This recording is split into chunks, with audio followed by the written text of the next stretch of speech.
नमस्कार मंडळी, मी कविता आणि खाद्यकला या आपल्या मराठी यूट्यूब चॅनलवरती आपल्या सर्वांचं मनपूर्वक स्वागत आहे. फ्रेंड्स, आज मी सकाळी सकाळी नाश्त्याचा पदार्थ बनवत आहे. अगदी साधा, सोपा आणि झटपट तयार होणार आहे, पण चवीला भन्नाट असा असतो. तर लागणारं साहित्यही अगदी थोडंसं आणि घरात अवेलेबल असणारं आहे. यामध्ये तुम्ही हवे ते व्हेरिएशन्स करू शकतात, पण मी बेसिकच रेसिपी ठेवलेली आहे, जेणेकरून सकाळी कोणालाही झटपट असं हे बनवता येईल. अगदी बॅचलर्ससुद्धा हे झटपट बनवून तयार करू शकतात. मी या ठिकाणी काही ब्रेड्स घेतलेले आहेत, ज्यांच्या कडा मी कापून घेतलेल्या आहेत. कापलेल्या कडा मी तुम्हाला दाखवते. अगदी झटपट या कापून तयार होतात. तर अशा पद्धतीने मी या कापून साईडला केलेल्या आहेत. आता तुम्ही म्हणाल की कडा वेस्ट जाणार की काय? अजिबात वेस्ट जाणार नाही. त्यांचाही उपयोग मी तुम्हाला नेक्स्ट रेसिपीमध्ये दाखवेल. आता सध्या आपण बघत आहोत की व्हेज चीज रोल्स. मग त्यासाठी लागणारे ब्रेड मी कडा कापून घेतलेले आहेत. इथे काही चीज क्यूब्स घेतलेले आहेत, तर हे चीज क्यूब्स आपल्याला लागतील. इथे मी बटाट्याची साधी भाजी जी असते आपली, बटाट्याची साधी चटणी म्हणा, भाजी म्हणा, वड्यासाठी आपण जी बनवतो ती, तर मी ती घेतलेली आहे. यामध्ये तुम्ही कच्चा कांदा वगैरे हवे तशी व्हेरिएशन्स करू शकतात. मी बेसिक अगदी सिम्पलवाली भाजी घेतलेली आहे, मुलांना आवडते तशी. सर्वात आधी आपण वेज चीज रोल बनवताना सर्वात आधी आपण ब्रेड घेणार आहोत. ब्रेड आपण अशा पद्धतीने पाण्यामध्ये डिप करून घ्यायचा. खूप वेळ नाही लावायचा, मग तो तुटू शकतो. नंतर अशा पद्धतीने दोन्ही हातांनी दाबून त्यातलं सर्व एक्सेस वॉटर आपल्याला काढून घ्यायचं आहे.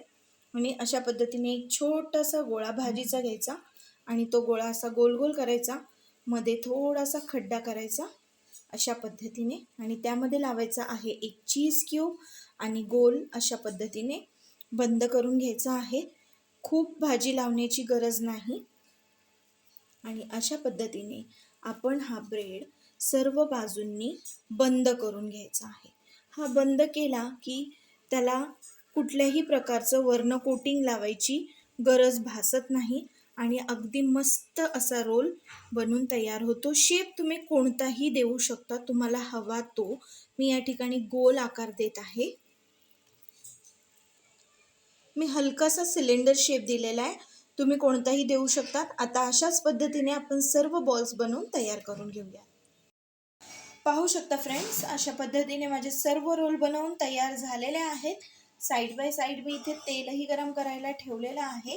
तेल साधारण मीडियम हॉट ऑइल आपल्याला असायला हवं, कारण की नाहीतर मग वरची लेअर जळून जाईल आणि आतमध्ये जे आहे चीज वगैरे ते मेल्ट होणार नाही आणि मग हवी तशी चव आपल्याला मिळणार नाही. त्यासाठी घाई न करता मीडियम हॉट ऑइलमध्ये आपण हे सर्व तळून घेऊया.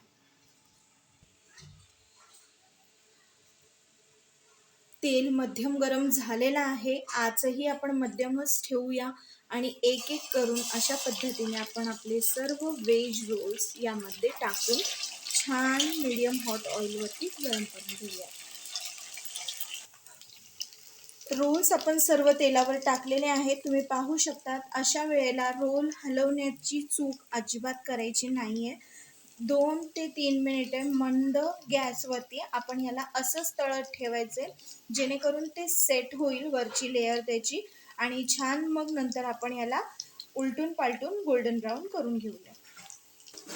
साधारण रंग बदलताना तुम्हाला दिसेल. अशा वेळेला हलक्या हलक्या हातांनी, म्हणजे अगदी हळूहळू अशा पद्धतीने आधी थोडंसं हलवून घ्यायचं आहे आणि त्याच्यानंतर मग त्यांना आपण त्यांची साईड चेंज करून घेणार. अशा पद्धतीने एक एक उचलायचं आहे आणि साईड चेंज करायची.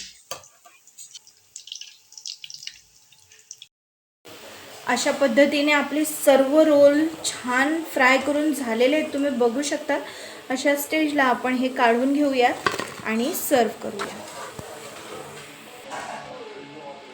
अशा पद्धतीने आपले सर्व रोल्स बनवून तयार झालेले आहेत फ्रेंड्स, तुम्ही बघू शकता. अगदी सुंदर मस्त असा रंग आलेला आहे, टेम्पटिंग असं लुक आहे. मी हे सर्व करून घेते. मी तुम्हाला यांचा कुरकुरीतपणा ऐकवते. अगदी सुंदर.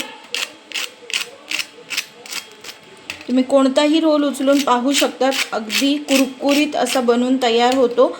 आपण टोमॅटो सॉस, ग्रीन चटणी कशाही सोबत याचा आस्वाद घेऊ शकतो. असे सुंदर झटपट तयार होणारे व्हेज रोल आपण बनवलेले आहेत. आपण छान गार्निशिंग करून घेऊयात. मी इथे सॉस वापरणार आहे, टोमॅटो सॉस.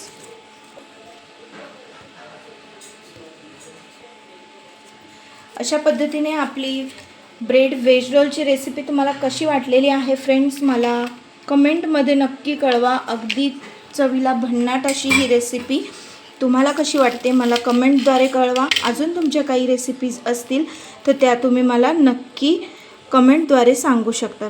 पाहू शकता फ्रेंड्स किती टेम्पटिंग आहे. व्हिडिओ आवडल्यास लाईक, शेअर आणि चॅनलला सबस्क्राईब नक्की करा आणि बेल आयकॉनला नक्की दाबा, म्हणजे येणारा प्रत्येक नवीन व्हिडिओचे अपडेट्स तुम्हाला सर्वात आधी मिळतील. चला तर मग भेटूया पुन्हा एकदा एका नवीन रेसिपीसोबत. तोपर्यंत बाय.